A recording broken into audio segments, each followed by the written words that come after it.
الصبح بدا من طلعته.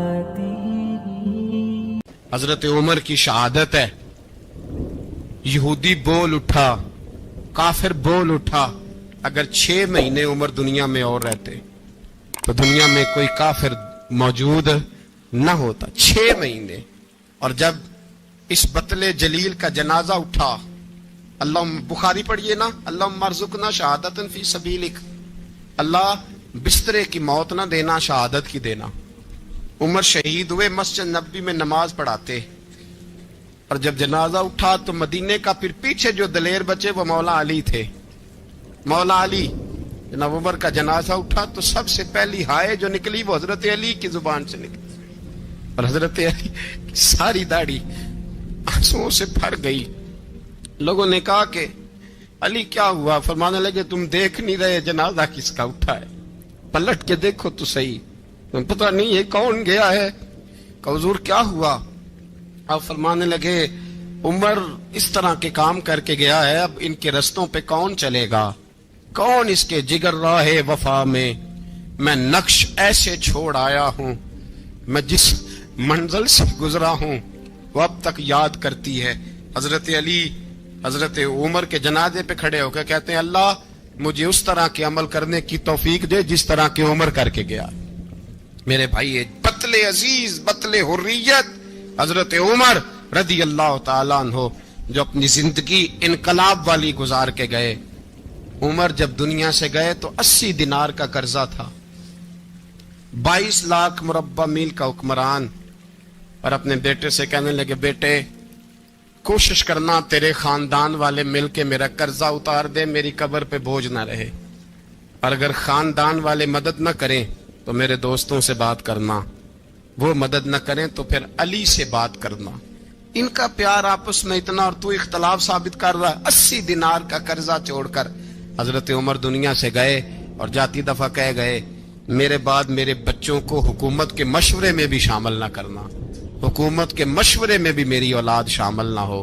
اتنا بڑا شخص اتنا بڑا رنگ دے کے 1 محرم کو جب عمر فاروق کا وصال ہوا تو بیٹے سے کہنے لگے اماں عائشہ سے جا کے کہو میرا بھی نبی پاک کے روزے میں دفن ہونے کو دل کرتا ہے.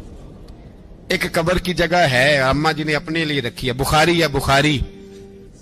حضرت عائشہ کے پاس صاحبزادے گئے, کہنے لگے اماں جی عمر کو زخم لگ گیا ہے, حالت بڑی پریشانی والی ہے. وہ کہتے ہیں اگر اماں اجازت دیں. سید عائشہ رو پڑی, فرمانے لگی کہ وہ اپنی قبر کی جگہ تو نہیں نہ کسی کو دیتا, پر عمر نے کمال ہی بڑا کیا, اسے کہو جاؤ گنبد خضرا میں قیامت تک جو مصطفیٰ پہ اور ابو بکر پہ سلام پڑے گا وہ تجھ پہ بھی سلام پڑھ کے جائے گا, جاؤ میں نے جگہ دی.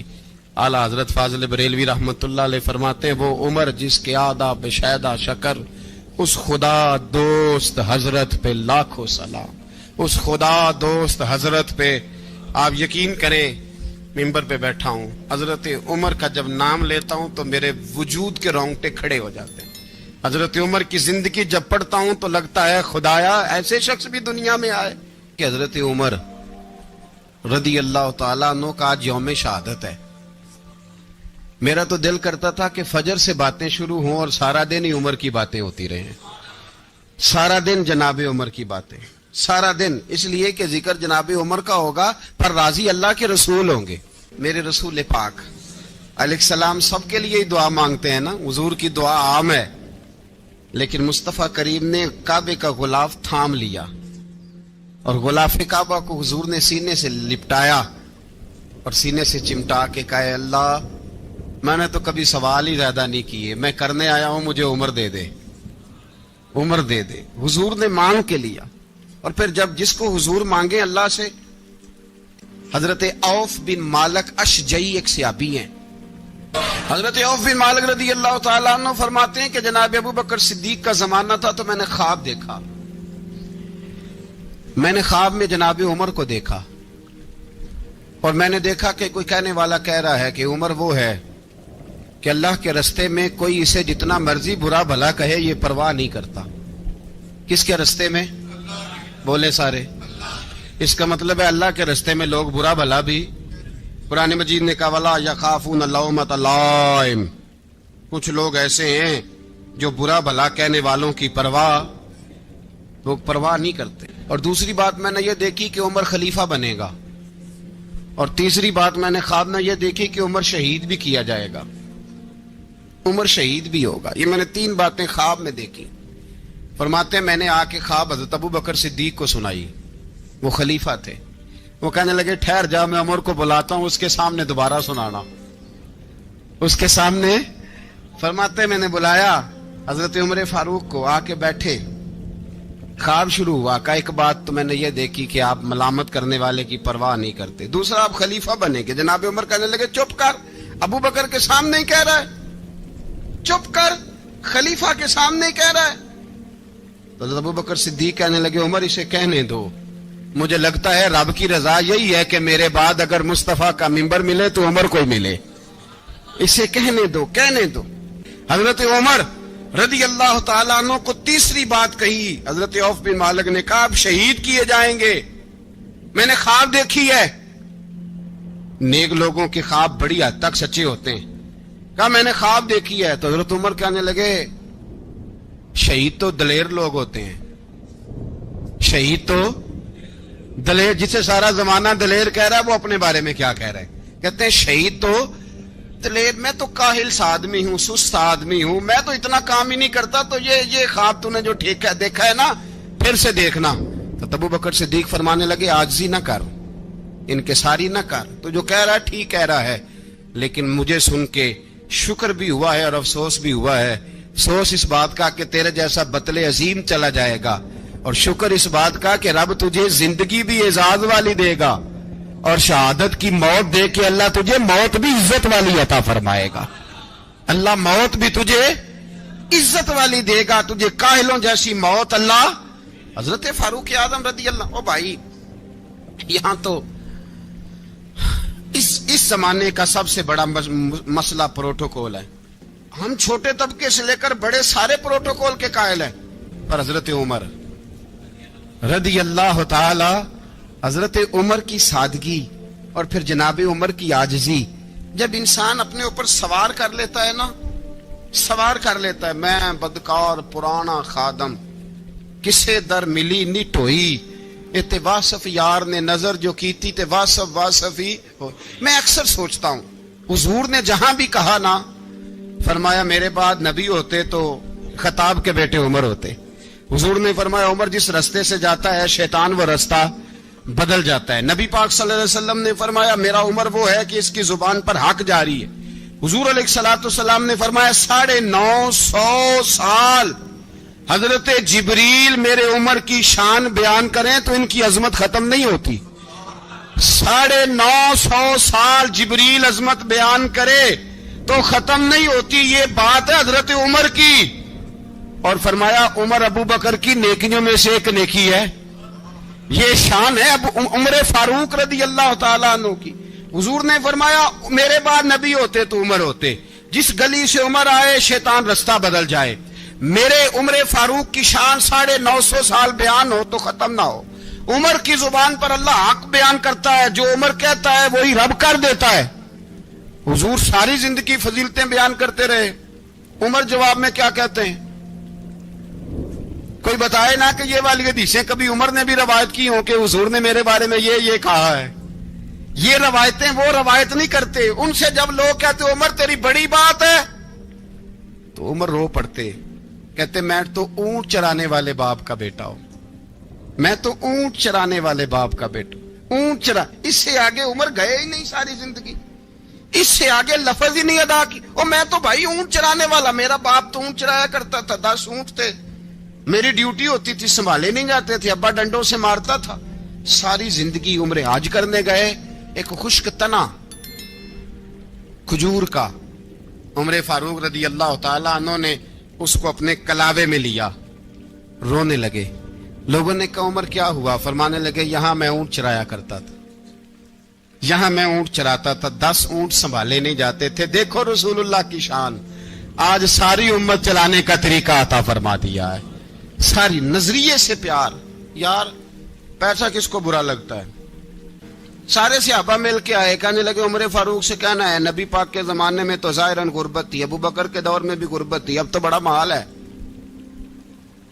عمر سے سفارش کرو کہ عمر نیا کرتا پہنا کرے. ملکوں کے سفیر آتے, عمر وہی پھٹی پرانی چادر اوڑھ کے اور وہی کئی جگہ پہ پیوند لگے سوٹ پہن کے سفیروں کے سامنے بیٹھ جاتا ہے. عمر کو مشورہ دو, طے ہو گئی بات. سب نے جب مشورہ دے لیا تو سارے کہنے لگے یہ بتاؤ شیر کی مونچھ کو ہاتھ کون لگائے گا, کہنا کس نے ہے, بندہ بھی تو ڈھونڈو نا. نے کہا جناب میرا یہ خیال ہے کہ مولا علی شیر خدا کہیں گے, کیونکہ جس شخص کی عمر کو سب سے زیادہ حیا کرتے دیکھا وہ شیر خدا مولا علی ہے رضی اللہ تعالی علی کہیں گے. اس لیے کہ جناب علی تو کئی دفعہ جب گفتگو کرتے تھے تو حضرت عمر چپ کر جاتے تھے اور فرماتے تھے علی نہ ہوتا تو میں ہلاک ہو جاتا. تو کہا علی سے کہو. جناب علی شیر خدا کو بلایا, کس کام کے لیے جی؟ اللہ اکبر. یہ ذرا آپ نے اس دور پہ اس بات کو ذرا لاکا جناب ان سے کہیں کہ زیادہ نہیں, ایک کرتا نیا پہن لے, سفیر آتے ہیں وزیر آتے ہیں تو ایک کرتا نیا پہن لے. حضرت علی کو بلایا, آپ فرمانے لگے کوئی اور بات ہوتی تو میں کہہ دیتا, یہ والی میں نہیں کہہ سکتا. کوئی اور ہوتی تو میں عمر کو کئی دفعہ کہہ دیتا ہوں, جلال میں بھی تو سن, یہ والی میں نہیں کہہ سکتا. میں تمہیں ایک مشورہ دیتا ہوں. کہ وہ کیا؟ کہنے لگے سید عائشہ صدیقہ سے کہو, وہ مومنوں کی ماں ہیں, عمر ٹالے گا نہیں. اماں جی سے جا کے کہا اماں جی نیا کرتا عمر سے کہیں پہن لیں, وزیر آتے ہیں بڑے بڑے لوگ تو چلو کوئی عرض نہیں. اماں جی نے کہا اچھا کوئی بات نہیں میں بلا لیتی ہوں. جناب عائشہ نے پیغام بھیجا. جب خادم نے کہا نا مصطفیٰ کے گھر سے پیغام آیا ہے, تو 20 لوگ بیٹھے تھے. عمر کانپتے ہوئے اٹھے, کانپتے دوڑے. حضرت عائشہ پردے میں تھی تو فرماتی ہیں عمر اتحیات کی حالت میں بیٹھ گئے. کہا اماں جی دیر تو نہیں ہو گئی مجھے آنے میں؟ کہا نہیں ٹائم پہ آ گئے ہو. کس لیے بلایا تھا؟ کہا عمر دیکھو غربت کے معاملات اور ہوتے ہیں, جب اللہ آسانی دے تو کوئی چیز استعمال کرنا حرام نہیں ہوتی, اگر حرام ہے تو بتاؤ. کہا نہیں اماں جی حلال ہی ہے. تو فرمایا پھر اتنے سفیر آتے ہیں مشیر آتے ہیں, اب تو مال غنیمت بڑا آتا ہے, ڈھیر لگ جاتے ہیں مسجد میں, تو چل ایک نیا کرتا تم بھی پہن لیا کرو, اور آپ نیا کرتا پہنو گے تو دھاک بیٹھے گی غیروں پر. تو صحابہ کا مشورہ ہے کہ آپ نیا لباس پہنے. اماں جی کہتی ہے میں نے حکم دیا تو عمر چپ کر گئے, گردن جھک گئی.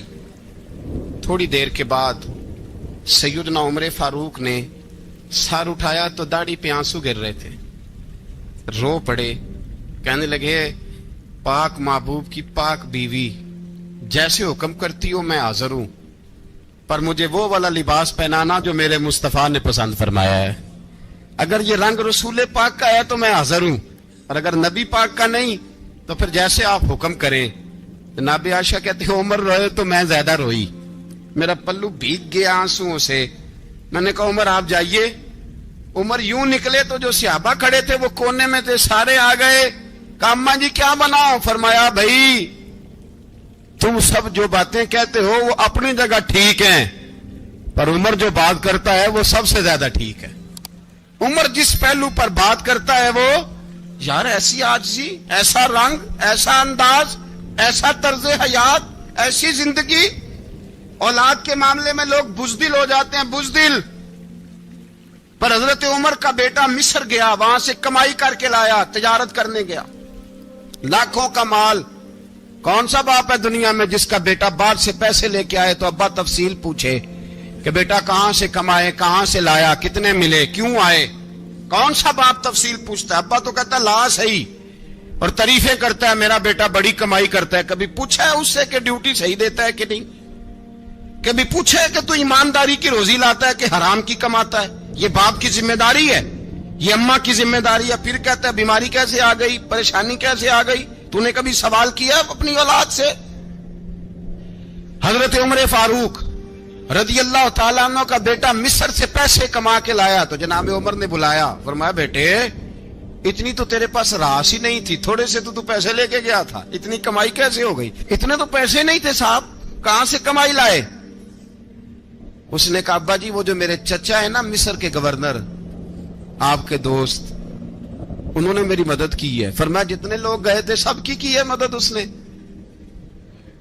کہا نہیں صرف میری کی. فرمایا تیری کیوں کی؟ تیری کیوں کی؟ کہا حضور آپ کے دوست ہیں. فرمایا چپ کر حضور انہوں نے مجھے اتنے پیسے دیے میں نے کاروبار میں ڈالے تو نفع آیا تو میں ان کی رقم دے کے. فرمایا خاموش ہو جا باقی جتنے لوگ گئے تھے سب کی مدد کی اس نے؟ کہا نہیں حضور صرف میری کی. فرمایا اس نے تیری مدد نہیں کی اس نے خلیفہ کے بیٹے کی مدد کی اس لیے کہ وہ خلیفہ کو اپنے حق میں نرم کر سکے. فرمایا آدھا مال تیرا ہے آدھا مال غنیمت کا ہے مال خزانہ کا ہے مسلمانوں کا ہے اس لیے کہ تو جو وہاں سے مال کما کے لایا ہے وہ اپنے باپ کے خلیفہ ہونے کی وجہ سے کما کے لایا ہے لہذا رکھ ادھر. یہاں کہتے ہیں کدھر سے آیا کیسے آیا کون سا حساب دیں کیا کریں. او بھائی حضرت عمر رضی اللہ تعالیٰ عنہ کا اپنی اولاد کے بارے میں یہ رنگ ہے. ایک جنگ سے نا خوشبو آئی. خوشبو بڑی مہنگی ہوتی تھی عرب میں خوشبو آج بھی بڑی مہنگی ہے وہ زیادہ استعمال کرتے ہیں. میری باتوں کی سمجھ آ رہی ہے میرے بھائیوں؟ بڑی مہنگی خوشبو تھی. جب وہ خوشبو آئی تو حضرت عمر نے کہا گھر میں پہلے پہنچی حضرت عمر کے چونکہ زیادہ عورتیں استعمال کرتی تھی گھر کے اندر خوشبو مرد بھی لگاتے تھے. حضرت عمر نے اپنی بیوی سے کہا آپ کی زوجہ تو تھی وہ بڑی خوشبو کو پسند کرتی تھی. حضرت عمر نے اپنی زوجہ سے کہا کہ خوشبو لاؤ میں نے ایک عورت کی ڈیوٹی لگائی ہے وہ خوشبو تول کے نا تو حصہ برابر صحابہ میں بانٹ دے گی. تو آپ کی زوجہ کہنے لگی کسی بی بی کی ڈیوٹی لگانے کی کیا ضرورت تھی میں جو موجود تھی میں بانٹ دیتی ہوں تول کے حصہ برابر. آپ نے فرمایا نہیں تو رہنے دے فلانی بی بی بانٹے گی. حضور میں نے بھی بانٹنی ہے میرے پہ کچھ حق ہے؟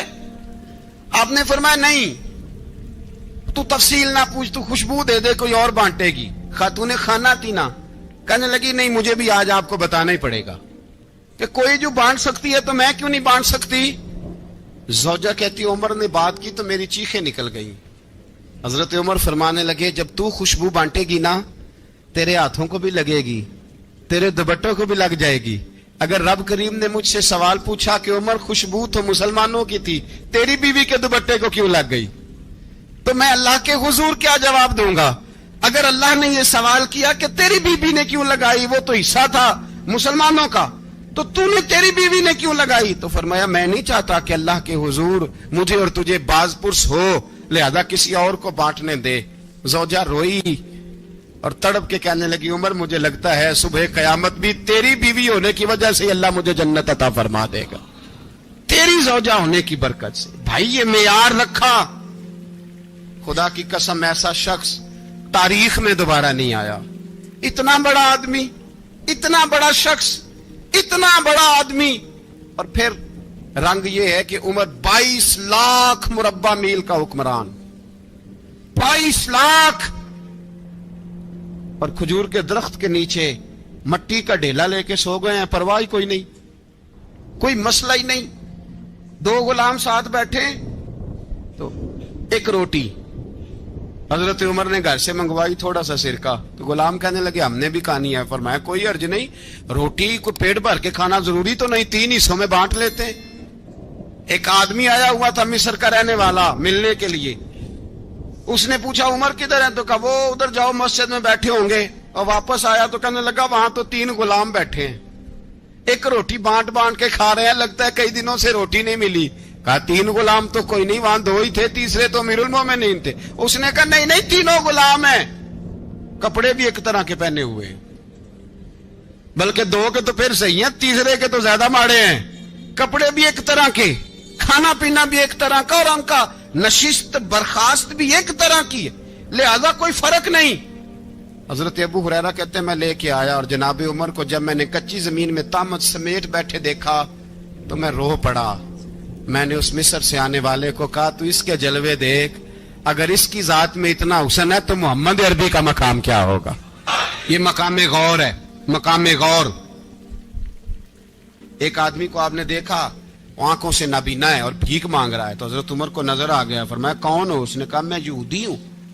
فرمایا بھیک کیوں مانگتے ہو؟ کہا جب تک تندرست تھا مسلمانوں کو جزیہ دیتا تھا، بوڑھا ہو گیا ہوں کیا کروں؟ حضرت عمر نے گھوڑے کی پشت پہ بٹھایا کافر کو، گھوڑے کی پشت پہ بٹھایا اور بٹھا کے مدینے لائے۔ حضرت علی شیر خدا وزیر خزانہ تھے، فرمایا علی اس کا وظیفہ جاری کرو۔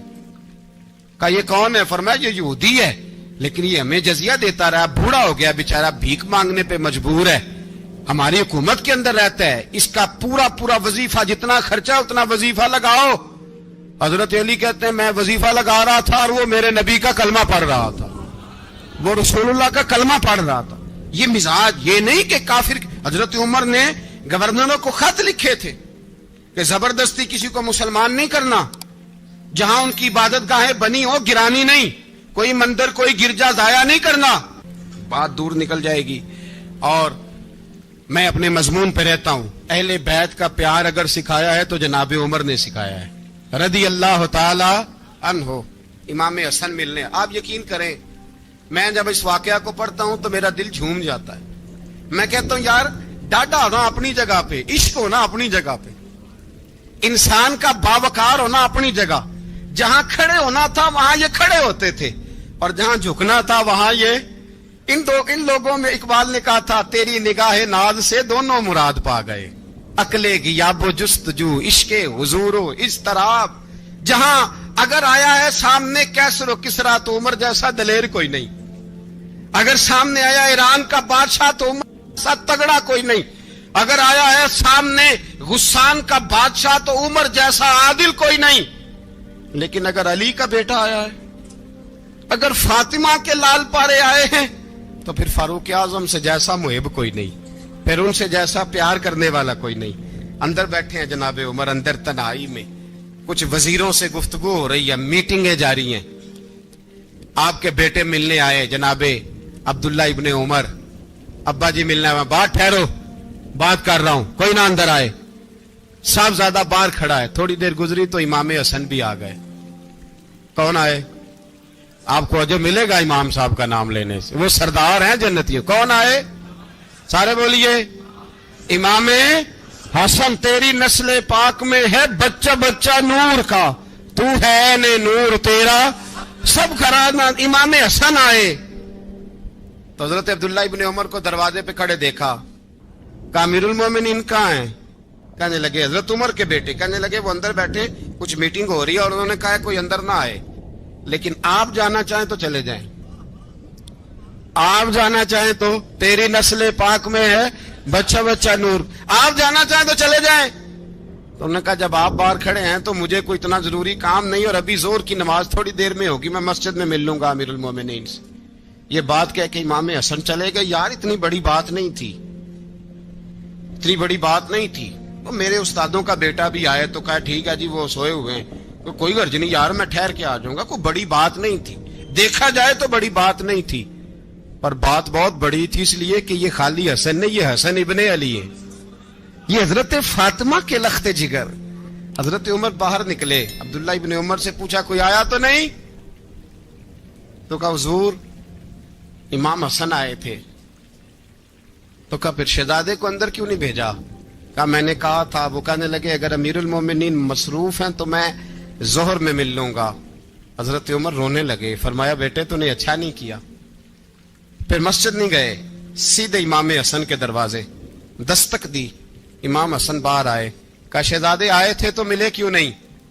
تو امام حسن کہنے لگے حضور آپ کا اپنا بیٹا دروازے پہ کھڑا تھا، آپ کا اپنا بیٹا دروازے پہ کھڑا تھا، اور منع بھی کیا تھا آپ نے تو میں زور میں مل لیتا۔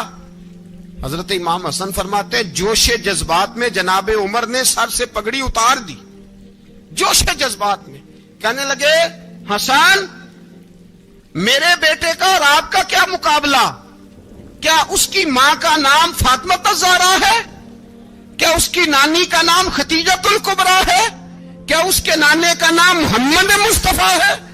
آپ کا اور اس کا کیا مقابلہ؟ پھر رو پڑے اور کہنے لگے بیٹے میں مکے کے صحراؤں میں اونٹ چرایا کرتا تھا، یہ جو میرے سر پر عزت کے بال ہیں یہ تیرے نانے کے اگائے ہوئے، میں مکے کے خبردار شہزادے خبردار۔ او بھائی اہل بیت نبوت کے ادب کا رنگ اگر سکھایا ہے تو سیدنا عمر نے سکھایا ہے۔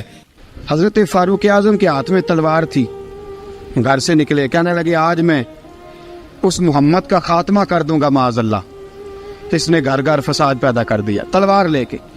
ابو جہل نے نا غصہ دلایا, کہنے لگا مکے میں کوئی سورما نہیں بچا جو مصطفیٰ کو قتل کر دے معاذ اللہ, 100 سن کھوٹ ملیں گے.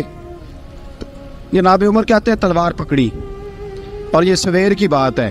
ابھی رات کو نبی پاک کعبے کا غلاف پکڑ کے کہہ رہے تھے اللہم اعز الاسلام باسلام عمر ابن خطاب, یا اللہ اسلام کو عزت دے دے, عمر کو کلمے کی توفیق دے دے. رات حضرت عمر کہتے ہیں دن چڑھا تو تلوار لے کے نا میں باہر نکلا. میں نے کہا آج میں چھوڑوں گا نہیں. ہر گھر میں فساد معاذ اللہ, ہر گھر میں لڑائی. فرماتے ہیں رستے میں حضرت ارقم بن زید مل گئے, کہنے لگے کدھر جا رہا ہے؟ میں نے کہا آج میں مصطفیٰ کو قتل کروں گا. کہنے لگے جا پہلے اپنے گھر کی خبر لے, تو جدھر جا رہے نا ادھر بعد میں جانا, پہلے اپنے گھر کی پہلے خبر لے. کہنے لگا میرے گھر کو کیا ہوا؟ کہنے لگے تیری بہن فاطمہ بنت خطاب اور تیرا بہنوئی سعید بن زید دونوں کلمہ پڑھ چکے, جا پہلے اپنے گھر کی خبر لے. حضرت عمر فرماتے میں گیا, بڑا غصہ آیا کہ میرے گھر میں آگ لگ گئی. میں سردار مکے کا اتنا سخت گیر آدمی, میرے گھر میں اسلام آ گئے. فرماتے ہیں میں نے جا کے نا اپنی بہن کے گھر کی طرف رخ کیا, دروازے پہ پہنچا تو میں نے سنا اندر سے آواز آ رہی ہے, قرآن پڑھنے کی آواز آ رہی ہے, قرآن پڑھنے کی. فرماتے ہیں میں نے دروازے پہ دستک دی, اندر سے آواز آئی کون ہے دروازے پہ؟ میں نے کہا عمر ابن خطاب. فرماتے ہیں کہ میرے بہنوئی نے کہا کہ فاطمہ تیرا بھائی بڑا سخت ہے. فرماتے ہیں میری بہن نے جلدی سے قرآن کے صفحے لپیٹ کے اوپر رکھ دیے. میرے بھائی جو تھے وہ میرے بہنوئی ایک دروازے کے پیچھے چھپ گئے. فرماتے ہیں میری بہن سامنے کھڑی ہے, پیار بھی بڑا تھا. میں نے جاتے ہی کہا کیا کر رہی تھی؟ توجہ ہے آپ کی؟ غلامان محمد جان دینے سے نہیں ڈرتے, یہ سر کٹ جائے یا رہ جائے کچھ پرواہ نہیں کرتے. ہمیں لگے کیا کر رہی تھی؟ حضرت فاطمہ خاموش ہے. عمر کہتے ہیں میں نے ڈانٹ کے, بولتی کیوں نہیں, کیا کر رہی تھی؟ میں نے کہا قرآن پڑھ رہی تھی, قرآن پڑھ رہی تھی. کہا تجھے پتا نہیں, تجھے میرا پتا نہیں؟ فرمایا سارا ہی پتا ہے. کہا تو جانتی نہیں لات و منات کو برا کہتے ہیں؟ فرمایا وہ بات کی باتیں تھی, وہ جاننے نہ جاننے کی باتیں. دوستو توجہ, حضرت عمر ابن خطاب فرماتے ہیں کہ بہن اس جلال, اس روب, اس اعتماد سے بولتی تھی کہ میں نے ایک تھپڑ مارا بہن کے منہ پہ, میری بہن ادھر جا کے گری. فرماتے ہیں کپڑے جھاڑ کے کھڑی ہوئی, کہنے لگی عمر ایک تھپڑ نہیں تو 1000 مار, تو 1000 مار, لیکن یہ امید نہ رکھنا کہ میں قرآن چھوڑ جاؤں گی, یہ امید نہ رکھنا میں قرآن چھوڑ جاؤں گی. فرماتے ہیں کہ میرے ہاتھ میں تلوار تھی, میں نے دستے کی طرف سے نا, دستے کی سائڈ سے تلوار بہن کو ماری زور زور سے, سر سے خون نکل آیا. فرمایا میں اپنے بہنوئی کی بڑی عزت کرتا تھا, میرا بہنوئی پردے سے نکلا بیوی کو بچانے, میں نے زور زور سے 2 تلوار کی پشتیں اس کے سر پہ بھی ماری, خون نکلا.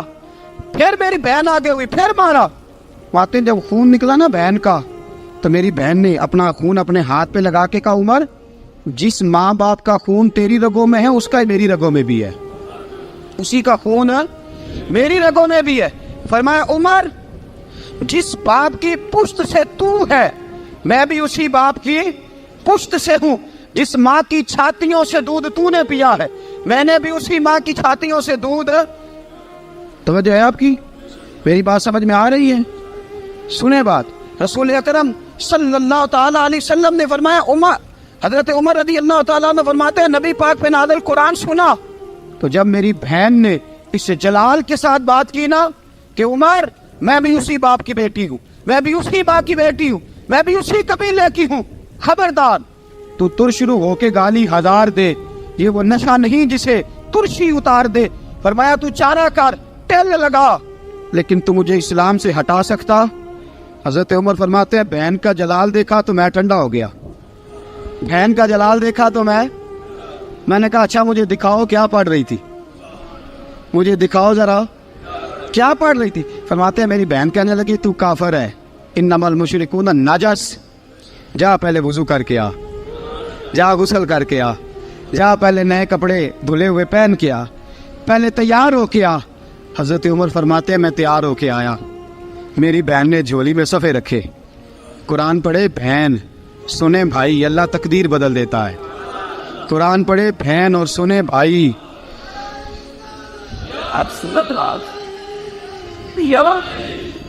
قرآن پڑھے بھائی اور سنے بہن، اللہ تقدیر. لیکن آج بہن بھائی قرآن تو سنتے سناتے ہی نہیں نا. یہ تو رواج ختم ہو گیا نا. وہ قوم جو کل لڑتی تھی ننگی شمشیروں کے ساتھ، وہ آج سینما دیکھنے جاتی ہے اپنی ہمشیروں کے ساتھ. معاذ اللہ، نعوذ باللہ، استغفر اللہ. ہمارا وہ حال نہیں رہا جو تھا. حضرت عمر فرماتے ہیں بہن نے قرآن پڑھا، میں نے قرآن سنا، پتہ نہیں قرآن میں کیا لذت سی، میں رو رو کے بے حال ہو گیا. فرماتے میرے جیسا سخت آدمی، میرے جیسا سخت جو کبھی نہیں رویا تھا، آج قرآن سنا. فَإِذَا سَمِعُوا مَا أُنزِلَ إِلَى الرَّسُولِ تَرَىٰ أَعْيُنَهُمْ، جب قرآن، اللہ کا قرآن پڑھا جاتا ہے جو رسول پہ آیا، تو لوگوں کی آنکھوں کو تم دیکھو گے، ان کی آنکھوں میں آنسو ہوتے ہیں. فرمایا میں رو رو کے بے حال ہو گیا. میری بہن کہنے لگی بھائی کیا پروگرام ہے؟ میں نے کہا مجھے بھی لے چلو، مجھے بھی لے چلو. کہا چلو. فرمانے لگے ذرا ٹھہر جاؤ، میرے نا ہاتھ باندھو رسیوں کے ساتھ، نا میرے ہاتھ پیچھے میرے ہاتھ باندھ لو، گلے میں میری تلوار لٹکا لو. میں مارنے آیا تھا، اب میں مجرم بن کے جانا چاہتا ہوں، مجرم بن کے. اور ہمارے شیخ فرمایا کرتے تھے استاد گرامی، حضرت عمر فرمانے لگے مجھے مارتے مارتے لے کے جاؤ. میں چونکہ مارنے آیا تھا نا مجھے. اور ایک پنجابی کا شاعر کہتا ہے حضرت عمر نے کہا کروں آیا سا مار مکاونے نو، کروں آیا سا مار مکاونے نو، ان مینو مار دے لے چلو. متے عمر دی عمر برباد ہوئے جتھے عمر سوار دے لے چلو. کروں آیا سا مار مکاونے نو، ان مینو مار دے لے چلو. متے عمر دی عمر برباد ہوئے جتھے عمر سوار دے، متے عمر دی عمر برباد ہوئے جتھے عمر سوار دے. فرماتے جب پہنچے نا دار ارقم میں تو دروازے پہ حضرت امیر حمزہ کھڑے تھے. حضرت امیر حمزہ، ایک شخص کہنے لگا حضرت امیر حمزہ سے عمر آ رہا ہے. فرمایا آنے دو. کہا حضور وہ تلوار بھی گلے میں لٹک رہی ہے. فرمایا آنے دو. وہ اگر عمر ہے تو میں بھی امیر حمزہ ہوں، وہ اگر عمر ہے تو انا اشہد اللہ و رسول ہی، میں اللہ رسول کا شعر ہوں، آنے دو. کہا آپ کیا کریں گے؟ کہا ادب ملحوظ رکھے گا تو خاطر سے بٹھائیں گے، نمونہ اس کو ہم خلق محمد کا دکھائیں گے، اگر نیت نہیں اچھی تو میں اس کو قتل کر دوں گا، اسی کی تیغ سے سر کاٹ کے چھاتی پہ دھر دوں گا. میں آنے تو دو، آنے دو عمر کو. حضرت عمر آئے، دروازے میں داخل ہوئے. صحابہ فرماتے ہیں کہ حضور نے شور سنا. فرمایا کون ہے دروازے پہ؟ فرمایا عمر. فرماتے ہیں حضور اٹھے تیزی سے، چادر گر گئی، چادر. حضور تیزی سے اٹھے، کھول دو دروازہ. حضور عمر کے گلے میں تلوار ہے. فرمایا پھاٹک کھول دو. یا رسول اللہ عمر آپ کا دشمن. فرمایا کھولو دروازہ. کہا یا رسول اللہ خطاب کا بیٹا. فرمایا کھولو دروازہ. یا رسول اللہ ابو جہل کا رشت. فرمایا کھولو دروازہ. حضور ماجرا کیا ہے؟ فرمایا وہ اپنے آپ نہیں آیا، میں نے رات اللہ سے دعا مانگی ہے، میں نے مانگ کے لیا ہے، میں نے مانگ کے لیا، وہ اپنے آپ تھوڑا آیا ہے. مانگ کھولا دروازہ، آنے دو. حضرت عمر جھٹ سے دروازہ کھلا نا، رسول پاک سامنے کھڑے ہو گئے. کیا منظر تھا. ابو بکر فرماتے ہیں تمہیں کیا بتائیں کیا منظر تھا. حضرت ارقم فرماتے ہیں تمہیں کیا بتائیں کیا منظر تھا. میرے حبیب کی گردن تنی ہوئی ہے، آنکھوں میں آنسو بھرے ہیں پر نیچے نہیں گرتے. آنسو بھرے ہیں آنکھوں لیکن نیچے ٹپکتے نہیں.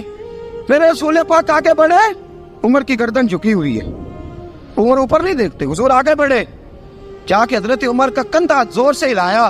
فرمایا کیا پروگرام ہے تیرا، کیا ارادہ ہے تیرا، بول. حضرت فاروق اعظم آنکھ یوں اٹھا کے کہنے لگے سونیا بس اب کلمہ پڑھنے کا ارادہ ہے، سونیا کلمہ پڑھنے کا. صحابہ فرماتے ہیں پتہ نہیں کیا ہوا، پتہ نہیں. حضور کا اتنا جوش ہم نے کبھی نہیں دیکھا، نبی پاک کو نعرہ لگاتے ہم نے پہلے کبھی نہیں دیکھا. جب عمر نے کہا نا سونیا کلمہ پڑھنے آیا ہوں، فرماتے ہیں رسول پاک کے جو آنسو بندھے ہوئے تھے نا وہ ٹپ سے نیچے گرے اور حضور نے فرمایا اللہ اکبر، اللہ اکبر. فرماتے ہیں حضور نے جب اللہ اکبر کہا تو سارے صحابہ بھی کہنے لگے اللہ اکبر، اللہ اکبر، اللہ اکبر. حضرت عمر فاروق کا عدل اور حضرت فاروق اعظم کا انصاف، اس کو دنیا جانتی بھی ہے، مانتی بھی ہے. حضرت فاروق اعظم رضی اللہ تعالیٰ عنہ قاضیوں کا تقرر کرتے وقت سب سے زیادہ احتیاط کرتے تھے کہ بندہ کس قسم کا ہے، اس کا مزاج کیا ہے، معاشرے میں اس کا وقار کیسا ہے، اس حساب سے اس کو تقرر کرتے تھے قاضی کے لیے۔ اور کیا حال تھا، حضرت زید بن ثابت رضی اللہ تعالیٰ عنہ کو آپ نے قاضی مقرر کیا، بعد میں معزول کر دیا۔ کیوں آپ نے معزول کیا ہے؟ تو حضرت عمر کہنے لگے اس کی وجہ ہے، ایک دن ایک شخص نے، حضرت ابی بن کعب نے مجھ پر مقدمہ کیا، حضرت عمر پر مقدمہ کر دیا، تو فرماتے ہیں کہ میرے سامنے میں دیکھ رہا تھا، جب میں عدالت میں پہنچا تو زید بن ثابت نے میرا کھڑے ہو کے استقبال کیا، اور جب مدعی آیا ہے تو وہ بیٹھے رہے ہیں۔ تو میں نے کہا کہ جب آپ دونوں میں ملتے وقت انصاف نہیں کر رہے تو فیصلے میں کیسے انصاف کریں گے، آپ اس قابل نہیں کہ آپ کو قاضی بنایا جائے، معزول کر دیا۔ اگر میں بحیثیت مجرم، بحیثیت ملزم آیا ہوں، اگر آپ نے میرا کھڑے ہو کے استقبال فرمایا تو پھر مدعی کا تو زیادہ حق بنتا تھا۔ اور ہم پر اعتراض ہے کافر کا، وہ کہتے ہیں تم عدل نہیں کر سکتے، بولا آدمی ہے نا، وہ دیکھتا ہے آج کل کے مسلمانوں کو، آج کل کے مسلمانوں کو دیکھ کے رائے قائم کرتا ہے۔ ہم اسے کہتے ہیں ہاں آج کل کے مسلمان نہ دیکھ، وہ جنہوں نے ڈائریکٹ نبی پاک کی نکاح سے فیض پایا تھا انہیں دیکھ، ڈائریکٹ جو رسول پاک کی نکاح کے فیض یافتہ تھے، عدل و انصاف سے بھر دی دنیا۔ حضرت فاروق اعظم، عمر بن عاص مصر کے گورنر تھے، حضرت فاروق اعظم نے انہیں متعین کیا تھا۔ ان کے بیٹے کا مصر میں جھگڑا ہو گیا کسی عام آدمی کے ساتھ، گورنر کے بیٹے کا، اور گورنر کے بیٹے نے اس مصری کو، ایک عام آدمی کو درے مارے، تجھے پتہ نہیں میں گورنر کا بیٹا ہوں؟ مصری نے کیا کیا، گھوڑے پہ بیٹھا سیدھے مدینے آ گیا، سیدھا مدینے۔ حضرت فاروق اعظم کے در دولت پہ پشت سے کپڑا اٹھایا، پشت سے اس نے اپنے نشان دکھائے تو جناب عمر کی آنکھوں میں آنسو آ گئے۔ ایک عام آدمی ہے، جانتے کوئی نہیں، تمہیں رو پڑے، اتنا ظلم، اور میری سلطنت میں کوڑے برسے تیری پشت پہ، فوراً بھیجا، جاؤ بلا کے لاؤ۔ حضرت عمر بن عاص اپنے بیٹے سمیت آئے، بڑی عدالت ہے، حضرت فاروق اعظم کے لفظ، فرمایا اس کو اس کی ماں نے آزاد پیدا کیا تھا، تو نے اسے کیوں غلام بنایا ہے؟ اس کی ماں نے آزاد جنا تھا، تو نے کب سے لوگوں کو غلام؟ کہا بیٹے یہ کیا کہتا تھا؟ یہ کہتا تھا میں گورنر کا بیٹا ہوں، تجھے جانتا نہیں؟ فرمایا اب یہ بڑی عدالت ہے، کوڑا پکڑ اور اس گورنر کے بیٹے کی پشت پہ برسا اور اسے کہہ تو گورنر کا بیٹا ہے، میں محمد کا غلام ہوں صلی اللہ تعالی علیہ وسلم، اسے بتا، اسے اب بتلا کہ تو گورنر کا بیٹا ہے نا، میں نبی پاک کا غلام ہوں، اور جو مصطفیٰ کے غلام ہوتے ہیں وہ سارے برابر ہوا کرتے ہیں۔ حضرت فاروق اعظم کا عدل، جناب فاروق اعظم کا انصاف، جناب فاروق اعظم رضی اللہ تعالیٰ عنہ، روم کا ایلچی آیا نا حضرت عمر فاروق کے پاس، تو وہ کہتا ہے میں پیغام لے کے آیا اپنے بادشاہ کا، اور میں سفیر تھا، میں بڑے ملکوں میں گیا، بڑے بادشاہ دیکھے، بڑے امیر دیکھے۔ حضرت فاروق اعظم رضی اللہ تعالیٰ عنہ کے دربار مجھے بھیجا گیا، جب پہنچا تو میں نے مسلمانوں سے کہا تمہارے بادشاہ کا دربار کہاں ہے؟ انہوں نے کہا نہ ہمارا بادشاہ ہے نہ کوئی دربار ہے، نہ بادشاہ ہے نہ کوئی۔ اچھا تو پھر وہ کدھر بیٹھتے ہیں؟ کہا یا مسجد میں ملیں گے یا اپنے جھونپڑے میں ملیں گے۔ تو کہا تمہارا بادشاہ بھی کوئی نہیں؟ کہا بادشاہ نہیں، ہم مومن ہیں، ہمارا ایک امیر ہے جسے امیر المومنین کہا جاتا ہے۔ وہ شخص کہتا ہے میں مسجد گیا، میں نے کہا عمر کدھر ہے؟ انہوں نے کہا جی ابھی نکلے تھے ادھر ہی ہوں گے۔ میں نے کہا یہ کیسا بادشاہ ہے؟ کوئی کہتا ادھر ہوں گے، کوئی کہتا ادھر ہوں گے۔ یہاں تو صوبائی وزیر صاحب سڑک سے گزرے تو سارے روڈ 3 گھنٹے بلاک رہتے ہیں، اور یہ کیا چکر ہے کہ لاکھوں مربع میل کا حکمران، کوئی کہتا اس گلی میں گیا، کوئی کہتا اس گلی میں گیا، یہ کیسا بادشاہ ہے؟ کدھر ہے عمر؟ انہوں نے کہا یہی تھا۔ دوسرے سے پوچھتا جو وہ باغ کی طرف گئے، باغ میں گئے تو وہ ایلچی کہتا ہے میں نے باغ والے سے پوچھا کہ یہاں تمہارا امیر کدھر ہے؟ انہوں نے کہا وہ درخت دیکھ رہے ہو؟ کہا حضرت دیکھ رہا ہوں۔ اس درخت کے نیچے وہ ایک شخص جو سویا ہوا ہے نا، مٹی کا ڈھیلا سرہانہ بنا کے، وہ درخت کے نیچے مٹی کے ڈھیلے کا سرہانہ بنا کے جو بندہ سویا ہے وہی ہمارا امیر ہے۔ وہ سامنے حضرت سیدنا عمر فاروق کے پاس وہ بندہ جا کے کھڑا ہو گیا. وہ کہتا ہے کہ پسینہ گر گر کے نا مٹی کے ڈیلے پہ گارا بنا رہا تھا. پسینہ گر گر کے مٹی کا ڈیلا, وہ تر تھا. حضرت فاروق اعظم سو رہے تھے. کہنے لگا میں 20 اور درجنوں بادشاہوں کو دیکھ چکا تھا جن کی آنکھیں 10 گن. حضرت عمر کی آنکھ کھلی, تامت سمیٹی اٹھ کے بیٹھ گئے. کدھر آیا ہے؟ کہنے لگا حضرت جی آیا تو کسی اور کام تھا, آیا تو کسی, لیکن اب کام کوئی اور بن گیا ہے. آپ نے فرمایا اب کیا کام بنا ہے؟ کہنے لگا میرا کام یہ بنا ہے کہ میرا بھی دل کیا میں بھی کلمہ پڑھوں اور نبی پاک کا غلام بن جائے. سيدنا ومولانا محمد اللهم صل على سيدنا ومولانا محمد. اللہ کے شیر ہے در کرار پر درود, اللہ کے شیر ہے در کرار پر درود, اللہ کے شیر ہے در کرار پر درود. حضرت حسن حسین کے کردار پر درود. اللہم صلی علی سیدنا و مولانا محمد وعلی سیدنا علی و سیدتنا فاطمہ و سیدتنا زینب و سیدنا حسن و سیدنا حسین وعلی آلہ و صحبہ و بارک وسلم. زینب کی بارگاہ میں زینب کی بارگاہ میں زینب کی بارگاہ میں زینب کی بارگاہ میں سلام نیاز ہے. زینب کی بارگاہ میں سلام نیاز ہے. جو مرتضیٰ کی لاڈلی زہرا کا ناز ہے. اللہم صلی علی سیدنا و مولانا محمد وعلی سیدنا علی و سیدتنا فاطمہ و سیدتنا زینب و سیدنا حسن و سیدنا حسین.